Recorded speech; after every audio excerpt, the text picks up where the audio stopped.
नमस्कार मित्रों, मैं डॉक्टर राधाकृष्ण इजी सॉल्यूशन पे आपका स्वागत है।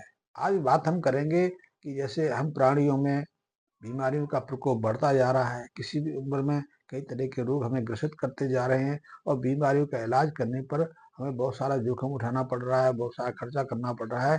ठीक इसी तरह जो वनस्पतियां कभी हमारी रोग निदान में मदद करती थी, वनौषधि के रूप में हमें हमारी निरोगता में अपना हिस्सा दे देती, आज वो वनस्पतियां, वो पेड़ पौधे स्वयं रोग ग्रसित होने लगे हैं। फसलों की बात करें तो किसान इससे बहुत बेहाल है। किसानों को इतना खर्चा, जितना जो खर्च अपनी खेती पर, अपनी केमिकल खादों के ऊपर करना पड़ रहा है, उससे ज्यादा खर्चा अपनी फसलों को जो रोग सताने लगे हैं, जो बार बार रोग ग्रसित करने लगे हैं, उसे सुरक्षा प्रदान करने के लिए अब ऐसी बहुत सारी दवा प्रयोग करने को मजबूर होना पड़ रहा है। लेकिन ऐसी दवा प्रयोग करने के बावजूद भी उसका जो जो फसलों का उत्पादन है, फसलों का नुकसान है, उसकी क्षतिपूर्ति नहीं होती। पहले तो किसी जमाने में सुनते थे कि किसान बड़ी आशा के साथ अपनी फसल उगाता था, फसलों को खाद देता था, उसकी पक्षियों से सुरक्षा करता था, सिंचाई करता था। लेकिन जब बेमौसम कोई बरसात आ जाती थी, ओले पड़ जाते थे, आंधी आ जाती थी या फिर अनायास सूखा पड़ जाता था, तो वो अपने भाग को रोकता था, क्योंकि सारा फसल अनायास उसकी नष्ट हो जाती थी। इसी तरह आज भी समस्या है।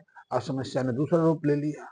किसान फसल लगाता है, एक माली साग सब्जियां लगाता है, साग सब्जियां अच्छी विकसित हैं, हरियाली चारों तरफ दिखाई दे रही है, पौधों का विकास अच्छे से हो रहा है। और जैसे ही फसल लगने का समय आता है, साग सब्जियां लगने का समय आता है, अनायास उसकी पेड़ पौधों को, उसकी फसलों को कोई ना कोई रोग ग्रसित कर लेता है।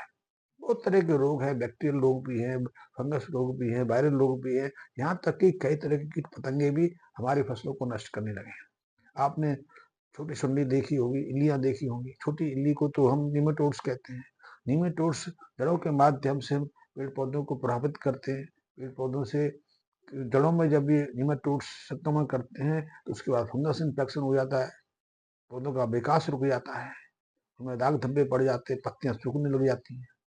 उसके बाद फंगस इन्फेक्शन हो जाता है। और कई बार देखा गया है कि जब जब निमाटोड्स का संक्रमण किसी पेड़ पौधे में हो जाता है तो निश्चित मानिए कि आपकी आधी फसल खत्म, आपका उत्पादन आधे से भी कम रह जाएगा। तो अक्सर देखने में आया है। और नीमाटोड्स की एक बड़ी किस्म है जिसको इल्लियां कहते हैं, जिसको कैटरपिलर कहते हैं। वो बड़े कीड़े, बड़े इल्लियां हैं, तो वो हमारी फसल को और अलग से प्रभावित करती हैं। तो पत्तियों को चट कर जाती है, तने को काट देती है, तना बीमार हो जाता है, कमजोर पड़ जाता है, पीला पड़ जाता है, दाग धब्बे उभर आते हैं। और यदि तना पत्तियां कमजोर हो जाती हैं तो पौधे का विकास पूरी तरह से रुक जाता है। तो यही पौधे, यही तना तो फोटोसिंथेसिस के रूप में अब पेड़ पौधों के लिए आहार निर्मित करने का कार्य करता है। जब पौधा ही कमजोर पड़ गया, निर्मल हो गया, तो फिर हम कैसे कह सकते हैं कि अच्छी उत्पादकता है। तो ये समस्या है। इससे बचाव का क्या तरीका है? बहुत सारे इसके लिए आज मेडिसिन उपलब्ध हैं, पेस्टिसाइड उपलब्ध हैं, इंसेक्टिसाइड उपलब्ध हैं, फंजीसाइड उपलब्ध हैं, लेकिन उनकी विषाक्तता अलग से है, खर्चा अलग है। तो ऐसे में एक पुराना हमारे यहाँ नुस्खा चलता है, पुराना एक प्रयोग चलता है कि गोबर की खाद, विशेषकर यदि गाय का गोबर हो और गाय वो हो, जंगल जाती हो, जंगल जाने में और आपके घर में बंधी गाय के गोबर में फर्क रहता है। आपके घर में जो गाय बंधी हुई है, वो वही चारा खाती है जो आप देते हैं। उसके पास चारा खाने की कोई स्वतंत्रता नहीं है। जो आप घास फूस दे देंगे, वही उसको खाएगी और उसमें जो पोषकता है वही उसको मिलेगी। लेकिन जंगल जाने वाली घास तो अपनी स्वेच्छा से कुछ भी खाती है, कई तरह की वनस्पतियों का प्रयोग करती है, जड़ी बूटियों का प्रयोग करती है, तो उसके गोबर में वो तत्व आ जाते हैं। मैं ये सारी इसलिए कह रहा हूँ कि हमारे एक प्रचलन चलता था कि यदि साग सब्जियों में किसी फसल में कीड़ा नजर आवे, कोई रोग नजर आवे, तो जो कंडे की राख होती थी उसको छिड़क देते, उस छिड़क से वो रोग रुक जाता था।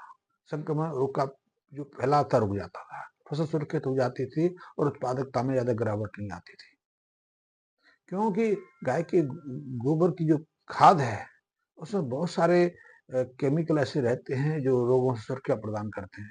वो ऐसे इल्लियों को, कैटरपिलर्स को या जो निमाटोड्स को दूर भगाने में काफी हद तक कामयाब हो जाते हैं। आपने देखा है कि हमारे यहाँ कोई उत्सव होता है, कोई त्योहार होता है, कोई बारात आने वाली होती है, या कोई और आयोजन होता है, इतनी गैदरिंग होती है, तो उसके पहले हमारे यहाँ अब तो चूना छिड़कने लगे हैं, पहले राख छिड़कते थे। कहीं मल गंदगी पड़ी हुई है, कहीं मल पड़ा हुआ है, कुत्ते का है, आदमी का, किसी का भी बदबू मार रही है, नाली में से बदबू उठ रही है, तो उसका एक ही हमारे पास उपाय होता था कि गाय के गोबर की जो राख है, उसको छिड़क दो।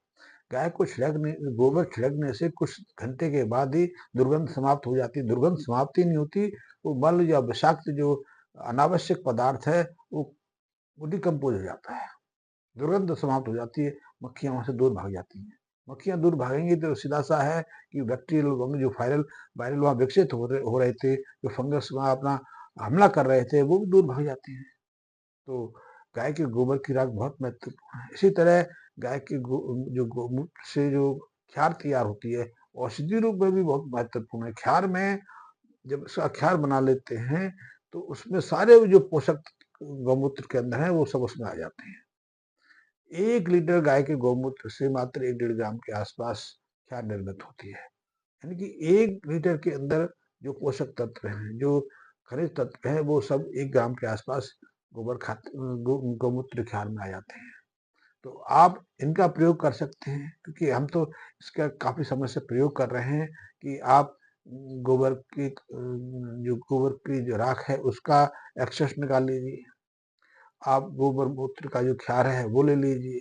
इसमें आप नीम की पत्तियाँ, निमोली, साथ में तुलसी, भांग के पत्ते, काल मेघ, जंगली गेंदा, मरुआ, ऐसी 20-25 जड़ी बूटियों का हमने प्रयोग किया है। इन सब की चटनी बना के, पेस्ट बना के आप इसे 4-5 गुना पानी लेके उसमें डाल दीजिए और फिर इसका क्वाथ तैयार कर लीजिए। यानी जब 1/4 पानी रह जाए, इसको अच्छे से मसल के छान के रख लीजिए। ये एक ऐसा आपके पास पेस्टिसाइड, एक ऐसी कीटनाशक दवा निर्मित हो जाएगी कि आप इसकी 1 से 5% मात्रा पानी में मिक्स करके यदि छिड़काव कर देंगे, स्प्रे कर देंगे किसी भी फसल पर, तो वहाँ ऐसे कीट, कैटरपिलर हैं, निमाटोड्स हैं या फंगस हैं, वो दूर भाग जाएँगे। आपकी फसल पे लगे हुए ऐसे जो रोग हैं, वो आपकी फसल को छोड़ के वहाँ से दूर गायब हो जाएँगे। आपकी फसल की उत्पादकता है लगभग 90% सुरक्षित बच जाएगी। क्योंकि आप खुद इसको प्रयोग करके देखिए, मेरे प्रयोगों में क्यों, जो 4-5 चीज़ें मैंने, वैसे तो मैं तो 25-30 चीज़ों का प्रयोग करता हूँ, आपको जितनी मिल जाए, आप इन सब का पानी के साथ में प्रयोग करके देख लीजिए, उसका परीक्षण करके देख लीजिए। निश्चित रूप से आप इसके प्रभाव से, आप इसकी जो प्रभावशीलता से विस्मित हो जाएँगे। आपकी फसल में किसी तरह का रोग लग गया हो, कीड़ों से संबंधित कोई भी रोग है, यद्यपि बैक्टीरियल वायरस में इसके साथ कुछ और हमें जड़ी बूटियाँ मिश्रित करनी होती है, कुछ और हर्ब्स का प्रयोग करना होता है, लेकिन बहुत सारे सामान्य जो कीट हैं, जो नुकसान पहुँचाते हैं, जो कि फसल को नष्ट करते हैं, पत्तियों को काट जाते हैं, तने को काट जाते हैं, फलों को नुकसान पहुँचाते हैं, फसलों को अविकसित कच्चेपन में अब उसकी डाली से तोड़ के नीचे गिरा देते हैं।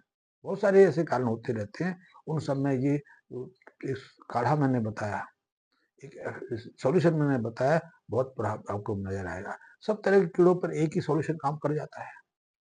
छोटा इल्ली हो, बड़ी इल्ली हो, किसी भी साग-सब्जी किसी फसल की इल्ली हो। क्योंकि पिछले दिनों हमने देखा कि मध्य प्रदेश में सोयाबीन पर इल्लियों का हमला हो गया और इन इल्लियों के कारण 25 से 30% फसल नष्ट हो गई। एक भारी नुकसान किसानों को उठाना पड़ा और ऐसे में किसानों ने भरपूर मात्रा में इंसेक्टिसाइडों का प्रयोग किया, कीटनाशक दवाओं का प्रयोग किया। कई किसानों ने तो कीटनाशकों के साथ में जो खरपतनाशी दवा है, उनको मिश्रण करके भी उसमें प्रयोग किया। कई तरह की दवाओं का प्रयोग किया। लाखों रुपए अपनी फसल, सोयाबीन की फसल को इन इल्लियों से बचाने के लिए खर्च कर डाले, लेकिन वो उसमें कामयाब नहीं हो पाए। फिर भी उनकी 25 से 30% से ज़्यादा फसल नष्ट हो गई। लेकिन ये जो हर्बल दवा है, जड़ी बूटी आधारित जो इंसेक्टिसाइड है, कीटनाशक है, बहुत प्रभावी है। इनके प्रति इन कीटनाशक दवाओं में कोई प्रतिरोधक शक्ति नहीं विकसित होती, इसलिए इनका जितना प्रयोग करेंगे, हमेशा इनका प्रभाव दिखने में आएगा। केमिकल आधारित जितनी दवाएं हैं, उनके प्रति जो सूक्ष्म जीव हैं, कीट पतंगे हैं, अपने अंदर रोग प्रतिरोधक क्षमता विकसित कर लेते हैं। हम 1960 से छोड़ने जा रहे हैं कि डीडीटी छिड़कने से मच्छर बढ़ जाता है। 1960 से आज करीब करीब 60 साल हो गए, मच्छर आज भी नहीं मरा। पहले डीडीटी छिड़कते थे, बीएससी आई, और सारी दवाई आई, आजकल तो और भी बहुत सारी आ गई हैं। मच्छर ने हमारा पीछा नहीं छोड़ा।